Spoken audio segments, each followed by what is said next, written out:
नमस्कार, स्वागत है सभी लोगों का। हम लोग हिंदी पेडागोजी की क्लास कर रहे हैं। इसमें देखते हैं क्वेश्चनों को।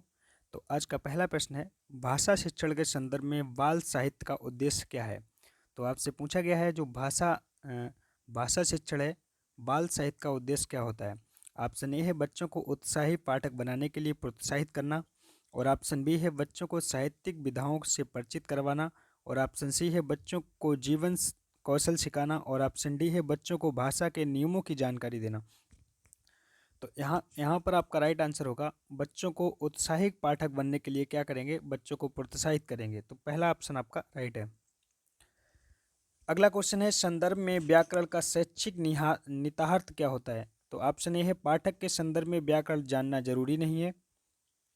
ऑप्शन बी है व्याकरण और संदर्भ दोनों अलग अलग हैं, और ऑप्शन सी है व्याकरण का संदर्भ पाठ्य पुस्तक में ही होता है, और ऑप्शन डी है व्याकरण पाठ के संदर्भ में सिखाया जाता है।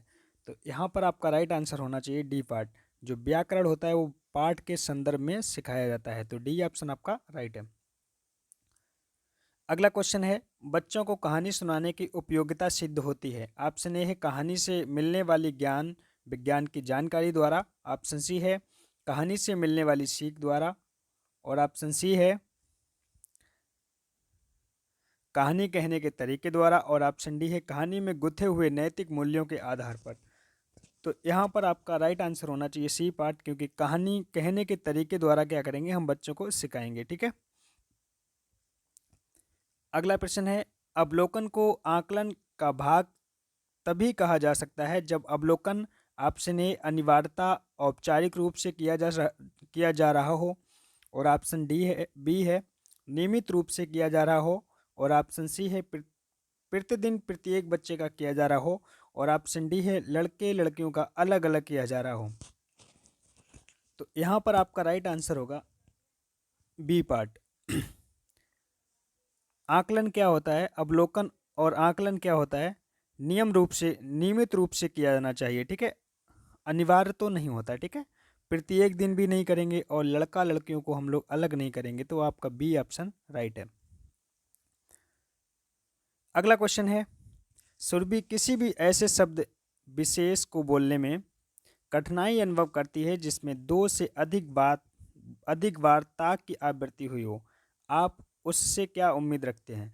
ऑप्शन ए है बोलते समय उस इस ओर ध्यान ना देने के लिए कहेंगी, और आप ऑप्शन बी है ता वाले शब्दों का बार बार उच्चारण करवाएंगी, और ऑप्शन सी है ऐसे शब्दों का विकल्प ढूंढ कर देंगी, ऐसे शब्दों को बार बार सुनने के लिए कहेंगी।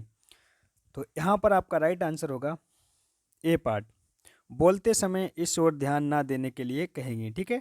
तो आपका ए ऑप्शन राइट है। अगला क्वेश्चन है, प्राथमिक स्तर पर भाषा का आकलन में सर्वाधिक सहायक क्या है? ऑप्शन ए है वीडियोग्राफी हो सकता है, ऑप्शन बी है लिखित परीक्षा, और ऑप्शन सी है पोर्टफोलियो, और ऑप्शन डी है नाटक का मंचन। तो यहाँ पर आपका राइट आंसर होना चाहिए सी पार्ट, पोर्टफोलियो। देखो क्या है, प्राथमिक स्तरीय आकलन करने के लिए प्राथमिक स्तर पर सबसे अच्छा क्या है? पोर्टफोलियो। ठीक है। अगला क्वेश्चन है, यदि तुम्हें डलिया भरकर आम दे दिए जाएं तो तुम क्या करोगे? इस प्रश्न का उद्देश्य क्या है? ऑप्शन ए है बच्चों को गणित की ओर प्रवृत्त करना, और ऑप्शन बी है बच्चों को नए शब्दों से परिचित कराना, और ऑप्शन सी है बच्चों के अनुभव और चिंतन को स्थान देना, और ऑप्शन डी है बच्चों की मौखिक परीक्षा लेना। तो यहाँ पर आपका राइट आंसर होना चाहिए सी पार्ट। देखो, बच्चों को क्या करेंगे? अनुभव और चिंतन को स्थान देना, उनको अनुभव भी कराएंगे और चिंतन। ठीक है। तो सी ऑप्शन आपका राइट है। अगला प्रश्न है, अकादमिक सत्र शुरू होने के 2 माह बाद तक भी कक्षा 4 के विद्यार्थियों को भाषा की पाठ्य पुस्तकें उपलब्ध नहीं कराई जा सकी हैं। ऐसे स्थिति में शिक्षक को क्या करना चाहिए?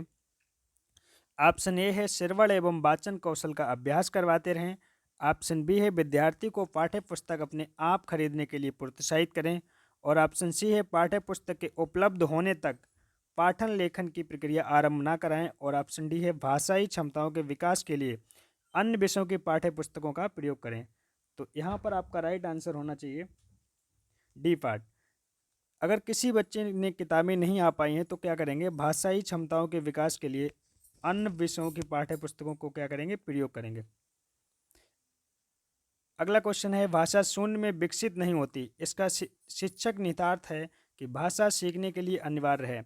ऑप्शन ए हो गया विद्यालयी पढ़ाई और लिखाई, और ऑप्शन बी है भाषा प्रयोगशाला, ऑप्शन सी होता है पारिवारिक संवाद, और ऑप्शन डी होता है सामाजिक अंतःक्रिया। तो यहाँ पर आपका राइट आंसर होगा डी पार्ट। सामाजिक अंतःक्रिया क्या है, सबसे पहले बच्चा कहाँ सीखेगा, तो समाज में सीखेगा, ठीक है। और ये कहा किसने है, वाइगोत्स्की साहब ने कहा है। वाइगोत्स्की एक मनोवैज्ञानिक है, उन्होंने कहा है समाज में सबसे अच्छा बच्चा सीखता है, ठीक है। अगला क्वेश्चन है, प्राथमिक स्तर पर भाषा शिक्षण का उद्देश्य है। ऑप्शन ए है सहज अभिभावक का अवसर देना, और ऑप्शन बी है मातृभाषा की लिपि की पहचान करवाना, ऑप्शन सी है व्याकरणिक नियमों को कंठस्थ कराना, और ऑप्शन डी अक्षरों की बनावट के प्रति सचेत करना। तो यहाँ पर आपका राइट आंसर होगा ए पार्ट, सहज अभिव्यक्ति को अवसर देना। देखो जहाँ पर बच्चे को अवसर देना होगा वो हमारा टैग वर्ड पॉजिटिव होता है, ठीक है। सबसे ज़्यादा बच्चों को अवसर देना, प्रोत्साहित करना। कंठस्थ कराना मतलब रट्टा मरवाना, ये ऑप्शन गलत हो गया। मातृभाषा की लिपि पहचान के हम लोग क्या करेंगे, ठीक है, अक्षरों की बनावट पे जोर नहीं देंगे। तो आपका कौन सा ऑप्शन सही है, ए पार्ट। अगला क्वेश्चन है, भाषाई कौशलों के संबंध में कौन सा कथन सही है। ऑप्शन ए सभी भाषाई कौशल पाठ्य पुस्तक से ही विकसित होते हैं, ऑप्शन बी है कोई भी भाषा कौशल अंतः संबंधित नहीं है, और ऑप्शन सी है सभी भाषाई कौशल अंतः संबंधित होते हैं, और ऑप्शन डी है सभी भाषाई कौशल स्वयं ही विकसित होते हैं। तो यहाँ पर आपका राइट आंसर है सी पार्ट, जो सभी भाषाई कौशल होते हैं वो क्या होते हैं, एक दूसरे से अंतः संबंधित होते हैं, ठीक है। सी ऑप्शन आपका राइट है।